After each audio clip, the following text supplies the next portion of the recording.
அஸ்ஸலாமு அலைக்கும் வரஹ்மத்துல்லாஹி வபரகாத்துஹு. அன்பின் கினியவர்களே, அல்லாஹுடைய கிருபையினால் நாம் இன்னைக்கு இன்ஷா அல்லாஹ் ஷஹ்ரு ரமலான், புனிதமான இந்த ரமலானுடைய மாதத்தில் 30 days 30 துஆ என்கின்ற அடிப்படையில் நம்ம டே 19 துஆவை நம்ம இன்ஷா அல்லாஹ் இன்றைக்கி நம்ம பார்க்க போகிறோம். சுப்ஹானல்லாஹ், நமது சேனலில் ஒருத்தவங்க கமெண்ட் பண்ணியிருந்தாங்க.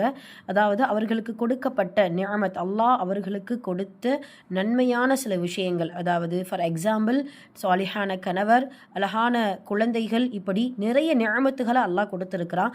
அந்த நிஅமத்துகளுக்கு அல்லாஹ்வுக்கு நான் எப்படி நன்றி செலுத்தணும் அப்படின்ட்டு நம்ம நன்றி செலுத்தக்கூடிய ஒரு துஆவை சொல்லுங்கள் அப்படின்னு கேட்டிருந்தாங்க. சுப்ஹானல்லாஹ், இந்த வார்த்தையை கேட்கும் பொழுதே ரொம்ப மகிழ்ச்சியாக இருக்குது.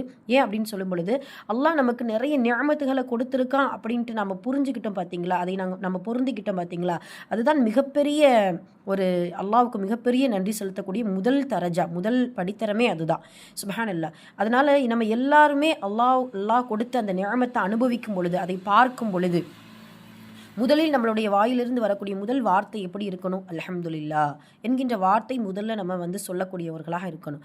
அதே போல் இறைவன் கொடுத்த அருள் கொடைகளுக்கு, நிஅமத்துகளுக்கு, நன்மையான விஷயங்களுக்கு, அல்லாஹ் கொடுத்த பரிசுகளுக்கு நிறைய இறைவனுக்கு ஷுக்குர் செய்யக்கூடிய, நன்றி செலுத்தக்கூடியவர்களாக இருக்கணும். ஏன்னா அல்லாஹ் அதைத்தான் விரும்புகிறான்.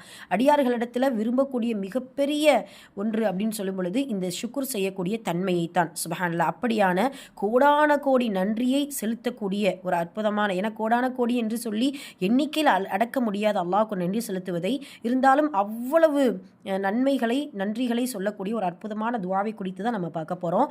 அல்லாஹ் கொடுத்த அருள் கொடிகளுக்கு அதிகப்படியான நன்றி சொல்லும் துஆ.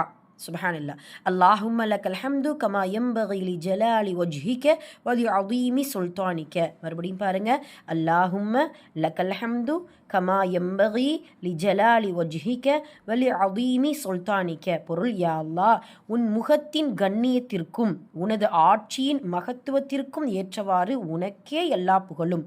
இந்த வார்த்தையுடைய ஆழத்தை நம்ம புரிஞ்சுக்கிறணும். அல்லாஹுடைய முகத்தை தவிர இந்த உலகத்தில் யாருக்கும் கண்ணியம் இல்லை. சுப்ஹானல்லாஹ், அல்லாஹ்வுக்கு மட்டும்தான் அவ்வளவு மிக பெரும் கண்ணியத்திற்குரியவன் அல்லாஹ் மட்டும்தான். அதே போல் அவனது ஆட்சிக்கு இந்த உலகத்தில் யாரும், எந்த ஆட்சியாளர்களும் இல்லை. அவனது ஆட்சியின் மகத்துவத்திற்கும் ஏற்றவாறு உனக்கே எல்லா புகழும் அப்படின்னு சொல்லிட்டு இந்த துஆவை நம்ம இன்ஷா அல்லாஹ் ஓதணும். அதே போல் ரொம்ப ஷார்ட்டாக எளிமையான முறையில் நம்ம ஒவ்வொரு நேரமும் நம்மளுடைய வாயிலிருந்து வரக்கூடிய அற்புதமான இந்த ஷுக்குருடைய துஆவையும் நம்ம படமாக்கிக்கிறணும். அல்ஹம்துலில்லாஹி அலா குல்லி ஹாலின். ரசூலுல்லாஹ் அடிக்கடி சொல்லுவாங்க. இது இறைவனுடைய நிஅமத்தை பார்க்கும் பொழுதும் சரி, எல்லா நிலைகளிலும், அதனுடைய அர்த்தமே அதுதான். அல்ஹம்துலில்லாஹி அலா குல்லி ஹால் அப்படின்னா என்ன அர்த்தம்? எல்லா சூழ்நிலைகளிலும் அல்லாஹ்விற்கே எல்லா புகழும் அப்படின்ட்டு இன்ஷா அல்லாஹ் இந்த துஆவை ஓதக்கூடியவர்களாக இருக்க வேண்டும். எல்லாம் அல்லாஹ்